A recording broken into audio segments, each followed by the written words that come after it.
पृथ्वीराज मोहोळ हा 67व्या महाराष्ट्र केसरी स्पर्धेचा विजेता ठरला। स्पर्धेतल्या अंतिम सामन्यात पृथ्वीराज मोहोळ यानं महेंद्र गायकवाडला पराभूत करत मैदान मारलं। महाराष्ट्र केसरी म्हणून विजय मिळवलेल्या पृथ्वीराज मोहोळला अजित पवारांच्या हस्ते चांदीची गदा देण्यात आली। उपस्थित पैलवानांनी पृथ्वीराज मोहोळला खांद्यावरती उचलून घेत जल्लोष केला। अंतिम सामन्यामध्ये सोलापूरच्या महेंद्र गायकवाडनं मैदान सोडलं। सामन्यामध्ये 1-2 असे गुण मिळाल्यानंतर महेंद्रने मोहोळला मिळालेल्या गुणावरती आक्षेप घेतला। त्यानंतर महेंद्र गायकवाड मॅटवरनं निघून गेला, त्यामुळे पृथ्वीराज मोहोळ विजयी घोषित झाला। अहिल्यानगरमधील 67व्या महाराष्ट्र केसरी स्पर्धेदरम्यान मोठा गोंधळ झाला। गादी गटातनं पराभूत झाल्यानंतर शिवराज राक्षेनं पंच दत्ता माने यांची कॉलर पकडत जोरात लाथ मारल्याचा धक्कादायक प्रकार घडला। या घटनेमुळे महाराष्ट्र केसरी स्पर्धेला गालबोट लागलं। या घटनेनंतर पोलिसांनी राक्षेला अडवलं। शिवराज राक्षेनं घातलेल्या राड्यानंतर शिवराज राक्षेवर कारवाई करावी अशी मागणी करत पंचांनी मैदानावरतीच ठिय्या मांडला। जोपर्यंत कारवाई होणार नाही तोपर्यंत मैदानावरून हलणार नाही असा आक्रमक पवित्रा पंचांनी घेतला। पंचांनी आमच्यावरती अन्याय केला, पंचांचा निर्णय चुकीचा असा आरोप शिवराज राक्षेनं केला। माझी पाठ टेकलीच नाही असा दावाही शिवराज राक्षेनं केला। तसंच सामन्याचा रिप्ले दाखवा अशी मागणी शिवराज राक्षेनं केली। माझी पाठ टेकलेली असेल तर पराभव मान्य करतो। आम्ही कुस्तीसाठी वर्षभर मेहनत करतो, ही मेहनत पंचांना माहिती नसते। पंच काहीही निर्णय देऊन बाजूला होतात असा आरोप शिवराज राक्षेनं केला। महाराष्ट्र केसरी स्पर्धेतल्या पराभवानंतर शिवराज राक्षेनं मोठा राडा केला।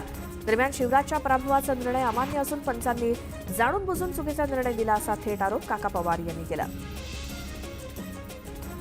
तर पृथ्वीराज मोहोळ यानं पराभव केल्यानंतर शिवराज राक्षेनं पंचांवरती पराभवाचं खापर फोडलं। त्यानं पंचाला लाथ मारल्यानंतर महाराष्ट्र केसरी स्पर्धेत मोठा गोंधळ झाला। पोलिसांनी राक्षेला अडवलं। नवीन वर्ष उजाडल्यापासून मुंबईमध्ये मुक्कामी असलेल्या थंडीची तीव्रता वाढणार आहे। मंगळवारी यंदाच्या हंगामातील सर्वात नीचांकी तापमानाची नोंद होईल। किमान तापमानात 13 अंशांपर्यंत विक्रमी घसरण होईल असा अंदाज हवामान विभागाचा आहे। या दिवशी मुंबईकर सुपर कूलचा अनुभव घेऊ शकणार आहेत। एमएमआरडीएच्या विविध पायाभूत सुविधा प्रकल्पाच्या अंमलबजावणीसाठी दुसऱ्या टप्प्यातील 12,000 कोटींच्या कर्जासाठी नुकतीच सरकारनं कर्ज हमी दिली आहे। त्यामुळे आता एमएमआरडीएच्या प्रकल्पांना अर्थबळ मिळणार असून प्रकल्प वेगानं मार्गी लागण्यास मदत होणार आहे। एमएमआरडीएच्या अखत्यारीतील मुंबई महानगर प्रदेशातील विकास कामं आता वेगानं होणार आहेत, कारण एमएमआरडीएच्या अखत्यारीतील सर्व प्रकारच्या विकास कामांसाठी आवश्यक एमएमआरडीएकडील परवानगी आता ऑनलाईन पद्धतीनं द्यायला सुरुवात झाली आहे। मुंबईत जानेवारीमध्ये घर विक्रीला समाधानकारक सुरुवात झाली आहे। मुंबईमध्ये 12,249 घरांची विक्री झाली असून यातून सरकारला 994 कोटी रुपयांचा महसूल मिळालाय। मागील 13 वर्षातील जानेवारीतला घर विक्रीचा हा उच्चांक आहे। गृहनिर्माण संस्थांच्या आवारात इलेक्ट्रिक वाहनांसाठी ई चार्जिंग स्टेशन्स उपलब्ध केल्यास वायू प्रदूषणाचा धोका कमी व्हायला मदत होईल असं निरीक्षण उच्च न्यायालयानं नुकतंच नोंदवलं। तसंच गृहनिर्माण संस्थांमध्ये चार्जिंग स्टेशन्स उपलब्ध करण्याबाबतच्या धोरणाला लवकरात लवकर अंतिम स्वरूप देऊन ते अंमलात आणा असे आदेश राज्य सरकारला देण्यात आलेत।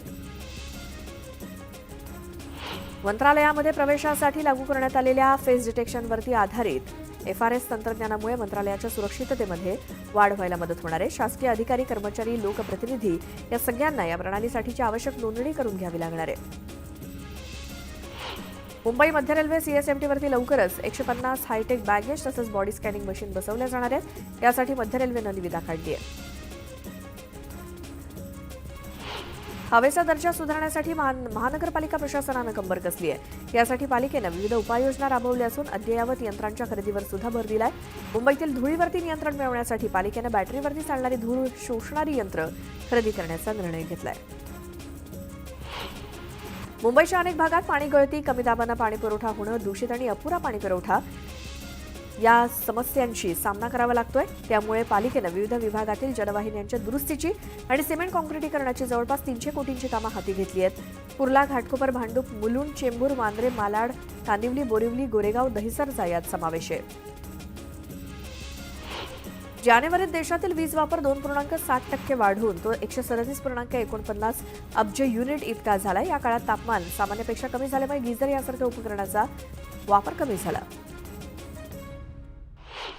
महापालिका रुग्णालयांमध्ये रुग्णांना बाहेरून औषधं खरेदी करावी लागू नयेत यासाठी तत्कालीन मुख्यमंत्री एकनाथ शिंदे यांनी झिरो प्रिस्क्रिप्शन पॉलिसीची घोषणा केली होती। त्याला वर्ष उलटलं। पालिकेचे अधिकारी या योजनेच्या अंमलबजावणीसाठी प्रयत्नशील आहेत। यंदा त्याची घोषणा होणार का हे पाहणं महत्त्वाचं आहे।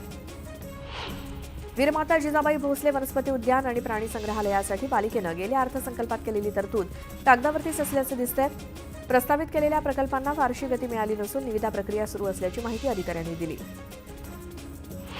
मुंबई हिरवीगार व्हावी, प्रदूषण कमी होऊन जास्त ऑक्सिजन निर्मिती व्हावी या उद्देशानं महापालिकेनं हिंदुहृदय सम्राट बाळासाहेब ठाकरे शहरी हरितीकरण प्रकल्प राबवण्याचं ठरवलं होतं. मात्र या प्रकल्पासाठी मीठ आयुक्तालयानं जागा देण्यास नकार दिल्यामुळे हा प्रकल्प जवळपास गुंडाळावा लागलाय.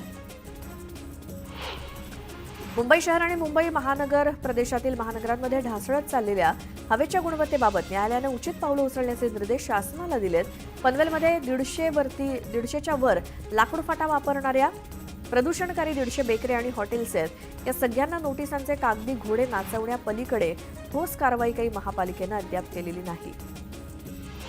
पालिकेच्या डम्पिंग ग्राउंडवरती प्लास्टिक कचऱ्यावरती प्रक्रिया करण्यासाठी आरडीएफ प्रकल्प उभारण्यात आला. या ठिकाणी प्लास्टिकपासून फ्युएल गोळे तयार केले जातात. या कचऱ्याच्या कारखान्यांमधील बॉयलरमध्ये इंधन म्हणून वापर केला जातो. फेब्रुवारीच्या पहिल्या आठवड्याची सुरुवात जोरदार होणार आहे. गुंतवणूकदारांसाठी या आठवड्यात 6 नव्या आयपीओमुळे पैसे गुंतवण्याचा पर्याय उपलब्ध होणार आहे. यामध्ये 1 आयपीओ मेन बोर्डवर तसंच 5 लघु मध्यम कंपन्या अर्थात एसएमई क्षेत्राशी संबंधित असणार आहेत. पुढील आठवड्यात आणखी 2 आयपीओ लिस्ट होणार आहेत.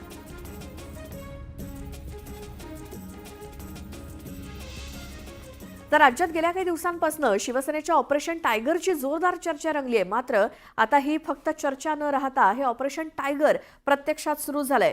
पुणे शहरातला उद्धव ठाकरेंचा जुना शिलेदार ठाकरेंची साथ सोडणार असल्याची माहिती मिळाली आणि खुद्द या नेत्यानंच आपण नाराज असल्याची कबुली न्यूज 18 लोकमतला दिली. बघूयात. मी ह्या क्षणाला तर आत्ताही जे माझ्या मग आपण फोटो पाहिला, आपण महाराष्ट्रात पाहिले, देशात पाहिले, अनेकांचं भविष्य काल रात्री काय होते सकाळी काय झालं. मग मी बोलत नाही म्हणजे अशा अनेक शिवसैनिक बोलत नसतील, कारण आदेशाचं पालन करणारे आम्ही शिवसैनिक आहोत. काल पण अहिल्यानगर आपलं नगरचे महापौर 12 नगरसेवक आले, मुंबईचे नगरसेवक आले. माजी आमदार आहेत, आजी आमदार आहेत, पदाधिकारी आहेत, त्यांचा सगळ्यांचा प्रवेश या 8 दिवसानंतर आम्ही सर्वजण एकत्रित बसून त्याच्यावर विचार करून सर्वांचे प्रवेश करून घेणार आहोत. महायुतीच्या कित्येक पदाधिकाऱ्यांशी वरिष्ठ नेत्यांच्या संपर्कात आहे. शिवसेनेच्या संपर्कात पण उबाटाचे आमदार आहेत, काँग्रेसचे आमदार आहेत.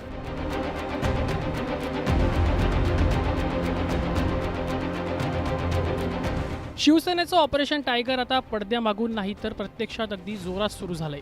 पुण्यातील शिवसेनेचे माजी आमदार चंद्रकांत मोकाटे हे शिंदेंच्या शिवसेनेत प्रवेश करणार असल्याचं जवळपास स्पष्ट झालंय. कोथरूड विधानसभा मतदारसंघाचे माजी आमदार चंद्रकांत मोकाटेंची उद्योगमंत्री उदय सामंत यांनी भेट घेतल्यानंतर यावर खुद्द शिक्कामोर्तब झाल्याची चर्चा सुरू झाली आहे. आपण ठाकरेंच्या पक्षात नाराज असल्याचं खुद्द मोकाटे यांनीच जाहीर करून टाकलंय. मी ह्या क्षणाला तर आत्ताही जे माझ्या मग आपण फोटो पाहिला की आत्ताही मी ह्या क्षणाला तिथेच आहे. भविष्यात काय आता भविष्याचं आज मी कसं सांगू. आपण महाराष्ट्रात पाहिले, देशात पाहिले, अनेकांचं भविष्य काल रात्री काय होते सकाळी काय झालं. पण ज्यांनी नोंद घेणं अपेक्षित होतं ती नोंद आजपर्यंत घेतल्या का गेली नाही याचं प्रश्न. खंत आहे ना. हा प्रश्न अनुत्तरितच आहे ना हा, की ह्या प्रश्नाला न्याय का मिळू शकला नाही. मग मी बोलत नाही म्हणजे अशा अनेक शिवसैनिक बोलत नसतील, कारण आदेशाचं पालन करणारे आम्ही शिवसैनिक आहोत. पुण्यात पार पडलेल्या उभाटा पक्षाच्या बैठकीतही नाराजी नाट्य सर्वांनी पाहिलं. मोकाटेंच्या जाण्याने ठाकरेंच्या शिवसेनेसाठी हा मोठा सेटबॅक ठरणार आहे. महत्त्वाचं म्हणजे फक्त मोकाटेच नाही तर अनेक आजी माजी आमदार नेते शिवसेनेच्या मार्गावर असल्याचं सांगितलं जातंय. अनेक आमदार आहेत, माजी आमदार आहेत, आजी आमदार आहेत, पदाधिकारी आहेत, त्यांचा सगळ्यांचा प्रवेश या 8 दिवसानंतर आम्ही सर्वजण एकत्रित बसून त्याच्यावर विचार करून सर्वांचे प्रवेश करून घेणार आहोत. मिशन टायगर सक्रिय झालेले. सक्रिय काय पहिल्यापासून सक्रिय होतं, त्याला आता गती द्यायचं काम केलं आणि तुम्हाला 8 दिवसामध्ये त्याचे रिझल्ट पाहायला मिळतील. ऑपरेशन टायगरमध्ये फक्त ठाकरेंच्या पक्षाच्या शिवसेनेत प्रवेश होतोय असं नाही, तर काँग्रेस आणि शरद पवारांच्या राष्ट्रवादीतले काही मोठे नेतेही शिवसेनेच्या गळ्याला लागत आहेत. सोलापूरमधील राष्ट्रवादी शरद पवार पक्षाचे ओबीसी नेते रमेश बारसकर यांनी पवारांची साथ सोडत एकनाथ शिंदेंच्या उपस्थितीत शिवसेनेत प्रवेश केलाय. 3 माजी नगरसेवक, 2 सरपंच, शेकडो पदाधिकाऱ्यांसह त्यांनी शिवसेनेत प्रवेश केलाय. उद्धव ठाकरेंच्याच पक्षाचे हडपसरचे माजी आमदार महादेव बाबर, संगमेश्वरचे माजी आमदार सुभाष बने आणि माजी आमदार गणपत कदम यांच्याबरोबरच पुण्यातले काँग्रेसचे माजी आमदार रवींद्र धंगेकर आणि नवी मुंबईतले काँग्रेस नेते आणि माजी महापौर असणारे रमाकांत म्हात्रे यांचाही समावेश आहे. आगामी महापालिका निवडणुकीच्या तारखा कधी जाहीर होऊ शकतात, त्यामुळे शिवसेनेचे ऑपरेशन टायगरनं महाविकास आघाडीतल्या सर्वांची झोप उडवल्याची चर्चा सुरू झाली आहे. चंद्रकांत फुंदेंसह ब्युरो रिपोर्ट, न्यूज 18 लोकमत.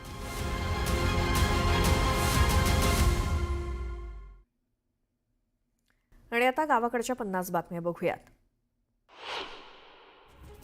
म्हाडाच्या माध्यमातून सुरू असलेल्या डिलाईल रोड इथल्या नामजोशी मार्ग बीडीडी चाळ पुनर्विकास प्रकल्पाच्या पहिल्या टप्प्यातील काम युद्धपातळीवरती सुरू आहे. पहिल्या टप्प्यातील सुरू असलेल्या 60 टॉवरपैकी 2 टॉवरचं काम डिसेंबरपर्यंत पूर्ण होणार आहे. त्यामुळे बीडीडी वासियांचं 500 चौरस फुटांच्या आलिशान घरात राहण्याचं स्वप्न पुढच्या वर्षी पूर्ण होणार आहे. पुण्यासह दिल्ली, मुंबई यासारख्या मेट्रो शहरांमध्ये मोठ्या प्रमाणात होणाऱ्या वाहतूक कोंडीवरती पर्याय म्हणून स्वदेशी बनावटीची एअर टॅक्सी सुविधा सुरू केली जाणार आहे. 2026 पर्यंत या सुविधेची प्रायोगिक तत्वावरती चाचणी घेतली जाईल, असं केंद्रीय नागरी हवाई मंत्री किंजरापू राममोहन नायडू यांनी सांगितलं.